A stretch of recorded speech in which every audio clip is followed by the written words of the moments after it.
செங்கோடியின் வீரவணக்கம். மறைந்த தோழர் சீதாராம் யெச்சூரிக்கு மேட்டுப்பாளையத்தில் நினைவேந்தல். மறைந்த தோழர் சீதாராம் யெச்சூரிக்கு கோவை மாவட்டம் மேட்டுப்பாளையம் பஸ் நிலையம் முன்பு மாலை 4 மணியளவில் தோழர் சீதாராம் யெச்சூரிக்கு நினைவேந்தல் நிகழ்வு நடைபெற்றது. இந்நிகழ்வில் அனைத்து கட்சி நிர்வாகிகளும், அமைப்புகளும் மற்றும் கல்வியாளர்கள் மற்றும் கம்யூனிஸ்ட் கட்சி அனைத்து சங்க நிர்வாகிகள் கலந்து கொண்டு மறைந்த தோழரது வாழ்வில் நடைபெற்ற நிகழ்வுகளை நினைவூட்டினார். பின்பு மலர் தூவி மௌனஞ்சலி செலுத்தினார். தோழர் சீதாராம் யெச்சூரி வாழ்க்கை குறிப்பு. இந்திய கம்யூனிஸ்ட் இயக்கத்தின் மகத்தான தலைவரும் இந்திய கம்யூனிஸ்ட் கட்சியின் பொதுச் செயலாளருமான தோழர் சீதாராம் யெச்சூரி செப்டம்பர் 12 வியாழக்கிழமையன்று 3:30 மணியளவில் டெல்லியில் காலமானார். அவருக்கு வயது 72. இந்திய அரசியலின் விடிவெள்ளிகளில் ஒருவராக திகழ்ந்தவர் தோழர் சீதாராம் யெச்சூரி. இந்திய கம்யூனிஸ்ட் இயக்கத்தின் நவீன கால முகமாக திகழ்ந்தவர். இந்திய இடதுசாரி இயக்கத்தின் மார்க்சிஸ்ட் கம்யூனிஸ்ட் கட்சியின் லட்சோப தோழர்களின் ஆதரவாளர்களின் வற்றாத நம்பிக்கையாகவும் மிக பெரும் ஆதர்ஷ சக்தியாகவும் திகழ்ந்தவர் தோழர் சீதாராம் யெச்சூரி. 1952 ஆகஸ்ட் 12 அன்று சென்னையில் தெலுங்கு மொழி பேசும் குடும்பத்தில் பிறந்தவர் யெச்சூரி. அவரது தந்தை சர்வேஸ்வர சோமயாஜுலா யெச்சூரி, தாயார் கல்பகம் யெச்சூரி. இவர்களது பூர்வீகம் ஆந்திர பிரதேசத்தின் காக்கிநாடா ஆகும். சீதாராம் யெச்சூரியின் தந்தை ஆந்திர பிரதேச சாலை போக்குவரத்து கழகத்தில் ஒரு பொறியாளராக பணியாற்றியவர். அவரது தாயார் காக்கிநாடாவில் அரசு ஊழியராக பணியாற்றியவர். சென்னையில் பிறந்த சீதாராம் யெச்சூரி ஹைதராபாத்தில் வளர்ந்தார். ஹைதராபாத்தில் உள்ள ஆல் செயின்ட் பள்ளியில் 10ஆம் வகுப்பு வரை பயின்றார். அதன் பிறகு அவர்களது குடும்பம் டெல்லிக்கு இடம்பெயர்ந்தது. அங்குள்ள பிரசிடென்ட் எஸ்டேட் பள்ளியில் மேல்நிலை கல்வியில் இணைந்தார். CBSE மேல்நிலை கல்வி தேர்வில் அகில இந்தியாவில் முதல் மாணவராக தேர்ச்சி பெற்றவர் சீதாராம் யெச்சூரி. அதனைத் தொடர்ந்து டெல்லி செயின்ட் ஸ்டீஃபன் கல்லூரியில் BA பொருளாதார படிப்பில் சேர்ந்து சிறந்த மாணவராக உருவாகினார். அதனைத் தொடர்ந்து புகழ்பெற்ற ஜவஹர்லால் நேரு பல்கலைக்கழகத்தில் MA பொருளாதாரம் படிப்பில் இணைந்தார். இப்படிப்பிலும் பல்கலைக்கழகத்திலேயே முதல் மாணவராக தேர்ச்சி பெற்றார். அதனைத் தொடர்ந்து பொருளாதாரத்தில் முனைவர் பட்டம் பெறுவதற்காக PhD படிப்பில் இணைந்தார். இதே காலகட்டத்தில் நாடே திரும்பி பார்க்கும் விதத்தில் இந்திய மாணவர் சங்கத்தின் மகத்தான தலைவராக மலர்ந்தார். 1975 காலகட்டத்தில் அன்றைய இந்திரா காந்தி அரசு அவசர நிலை அமல்படுத்தியதை எதிர்த்து பேரெழுச்சியுடன் நடைபெற்ற மாணவர் போராட்டத்திற்கு தலைமையேற்றவர் சீதாராம் யெச்சூரி. பிரதமர் இந்திரா காந்தியின் இல்லத்தையே மாணவர் படையோடு சேர்த்து முற்றுகையிட்ட மகத்தான போராட்டத்திற்கு தலைமையேற்ற சீதாராம் யெச்சூரி கைது செய்து சிறையில் அடைக்கப்பட்டார். இதன் காரணமாக அவர் தனது முனைவர் பட்ட படிப்பை தொடர இயலாமல் போனது. இதே காலகட்டத்தில் மார்க்சிஸ்ட் கம்யூனிஸ்ட் கட்சியில் இணைந்திருந்த சீதாராம் யெச்சூரி அவசர நிலை காலத்தில் கைது செய்யப்படுவதற்கு முன்பு சில காலம் தலைமறைவு வாழ்க்கையும் வாழ்ந்தார். அவசர நிலைக்காலம் முடிந்த பிறகு பல்கலைக்கழக மாணவர் என்ற முறையில் 1977-78 ஜவஹர்லால் நேரு பல்கலைக்கழக மாணவர் பேரவைத் தலைவராக தேர்வு செய்யப்பட்டார். இவருக்கு முன்பு இந்திய மாணவர் சங்கத்தின் அகில இந்திய தலைவராக பொறுப்பேற்ற தோழர் பிரகாஷ் காரத் அவர்களும் சீதாராம் யெச்சூரியும் இணைந்து டெல்லி ஜவஹர்லால் நேரு பல்கலைக்கழகத்தை இடதுசாரி இயக்கத்தின் வலுவான தளமாக மாற்றினார்கள். 1978 இந்திய மாணவர் சங்கத்தின் அகில இந்திய இணை செயலாளராகவும் அதனைத் தொடர்ந்து சங்கத்தின் அகில இந்திய தலைவராகவும் தேர்வு செய்யப்பட்டார். 1984 மார்க்சிஸ்ட் கம்யூனிஸ்ட் கட்சியின் மத்திய குழுவுக்கு தேர்வு செய்யப்பட்ட இளம் தலைவர் சீதாராம் யெச்சூரி 1985 கட்சியின் அமைப்பு சட்டம் திருத்தம் மேற்கொண்டு 5 பேர் கொண்ட மத்திய செயற்குழு உருவாகுவது எப்படி என்று முடிவெடுக்கப்பட்டது. அப்படி உருவாக்கப்பட்ட முதல் மத்திய செயற்குழுவில் மிக இளம் தலைவராக தேர்வு செய்யப்பட்டார் சீதாராம் யெச்சூரி. பிரகாஷ் காரத், சுனில் மைத்ரா, P. ராமச்சந்திரன் மற்றும் S. ராமச்சந்திரன் பிள்ளை ஆகிய தலைவர்களோடு மத்திய செயற்குழுவில் செயலாற்றினார். அப்போது முதல் நேரடியாக கட்சியின் அரசியல் தலைமை குழுவின் அனைத்து பணிகளிலும் ஈடுபட துவங்கினார்.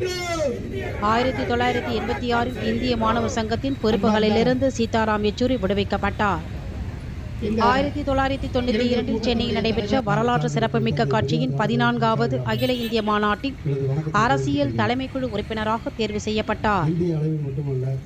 2015 ஏப்ரல் 19 அன்று விசாகப்பட்டினத்தில் நடைபெற்ற கட்சியின் 21வது அகில இந்திய மாநாட்டில் கட்சியின் 5வது பொதுச் செயலாளராக சீதாராம் யெச்சூரி தேர்வு செய்யப்பட்டார். தொடர்ந்து 2018 ஹைதராபாத்தில் நடைபெற்ற 22வது அகில இந்திய மாநாட்டிலும் 2022 கண்ணூரில் நடைபெற்ற 23வது அகில இந்திய மாநாட்டிலும் கட்சியின் பொதுச் செயலாளராக தேர்வு செய்யப்பட்டு செயலாற்றி வந்தார் தோழர் சீதாராம் யெச்சூரி. கட்சியின் விதிகளின்படி பொதுச் செயலாளர் பொறுப்பினை 3 முறை நிறைவு செய்து 2025 மதுரையில் நடைபெற உள்ள 24வது அகில இந்திய மாநாட்டுடன் அவரது பொறுப்பு நிறைவு பெற இருந்தது என்பது குறிப்பிடத்தக்கது. தோழர் சீதாராம் யெச்சூரி இந்திய கம்யூனிஸ்ட் இயக்கத்தின் மகத்தான தலைவர்களும் மார்க்சிஸ்ட் கம்யூனிஸ்ட் கட்சியின் மாபெரும் தலைவர்களுமான EMS நம்பூதிரி பட், ஹர்கிஷன் சிங் சுர்ஜித், ஜோதிபாசு உள்ளிட்ட நவரத்தினங்களுடன் மிக நெருக்கமாக பணியாற்றியவர். இந்திய அரசியலில் கூட்டணி ஆட்சிக்கு வித்திட்ட தலைவர் சுர்ஜித் அவரோடு இணைந்து இந்திய அரசியலை அந்த திசை வழியில் மிகவும் திறம்பட நகர்த்தி சென்றவர்களில் முதன்மையானவர் தோழர் சீதாராம் யெச்சூரி. 1996 அமைந்த ஐக்கிய முன்னணி அரசின் குறைந்தபட்ச பொது செயல் திட்டத்தை உருவாக்கியதில் அந்த அரசின் நிதியமைச்சர் ப. சிதம்பரத்துடன் இணைந்து நுட்பமாக பணியாற்றியவர் சீதாராம் யெச்சூரி. அதைத் தொடர்ந்து 2004 அமைந்த ஐக்கிய முற்போக்கு கூட்டணி அரசு அமைவதில் முதன்மை பங்கு ஆற்றியவர்களில் ஒருவர் சீதாராம் யெச்சூரி. தனது அரசியல் வாழ்க்கை முழுவதிலும் இந்தியாவின் மதசார்பற்ற ஜனநாயக விழுமியங்களை பாதுகாப்பதற்காக உரத்த குரல் எழுப்பியவர் சீதாராம். அதன் காரணமாக அவர் இந்திய அரசியலில் மதவெறி சங்கங்களின் சிம்ம சொப்பனமாக திகழ்ந்தார். வேற்றுமையில் ஒற்றுமையே இந்தியாவின் அடிப்படை என்பதை உரத்து முழங்கிய அவர் இந்திய பாட்டாளி வர்க்கத்தின் படை தளபதியாக ஒரு துளி அளவும் சமரசமின்றி கர்ஜனை செய்தவர். கட்சியின் அரசியல் தலைமைக்குழு உறுப்பினராக செயலாற்றிய போது கட்சியின் சர்வதேசத்துறை தலைவராகவும் பணியாற்றியவர் யெச்சூரி. அந்த காலகட்டத்தில் உலக கம்யூனிஸ்ட் மற்றும் தொழிலாளர் கட்சிகளுடன் மற்றும் மிக நெருக்கமாக உறவை பேணியவர். உலக கம்யூனிஸ்ட் தலைவர்களோடு மிக நெருக்கமான உறவு கொண்டவர். உலக அளவில் ஏகாதிபத்திய முதலாளித்துவத்தின் முதன்மையான எதிரிகளில் ஒருவராக முழங்கியவர். அந்த வகையில் உலக கம்யூனிஸ்ட் தலைவர்களில் ஒருவர் சீதாராம் யெச்சூரி. இந்திய அரசியலில் மிக சிறந்த தத்துவ அறிஞர்களில் ஒருவராக கம்யூனிஸ்ட் இயக்கத்தை வழிநடத்தி சென்ற சீதாராம் யெச்சூரி ஓர் அற்புதமான எழுத்தாளர், ஒரு மகத்தான கலை இலக்கியவாதி, ஏராளமான நூல்கள், எண்ணில்லா கட்டுரைகள் படைத்தவர். இந்துஸ்தான் டைம்ஸ் நாளேட்டில் மாதம் 2 முறை அரசியல் விமர்சன கட்டுரைகளை நீண்ட காலமாக எழுதி வந்தவர். மார்க்சிஸ்ட் கம்யூனிஸ்ட் கட்சியின் அதிகாரப்பூர்வ ஏடான பீப்பிள்ஸ் டெமோக்ரசியின் ஆசிரியராக 20 ஆண்டு காலம் செயல்பட்டவர். நாடாளுமன்றத்திலும் சீதாராம் யெச்சூரி ஆற்றிய பங்கு இந்திய அரசியலில் பொன் எழுத்துக்களால் பொறிக்கப்பட வேண்டியது. 2005 ஜூலையில் மேற்கு வங்கத்திலிருந்து மாநிலங்களுக்கு தேர்வு செய்யப்பட்ட சீதாராம் யெச்சூரி 12 ஆண்டுகள் அப்பொறுப்பில் மிக சிறந்த பணியாற்றினார். தலை சிறந்த நாடாளுமன்றவாதிகளில் ஒருவராக மிளர்ந்தார். அவரது நாடாளுமன்ற உரைகள் என்றென்றும் இந்திய அரசியலுக்கு புதிய தலைமுறை அரசியல்வாதிகளுக்கும் வழிகாட்டும் ஒளி விளக்காக திகழ்கின்றன.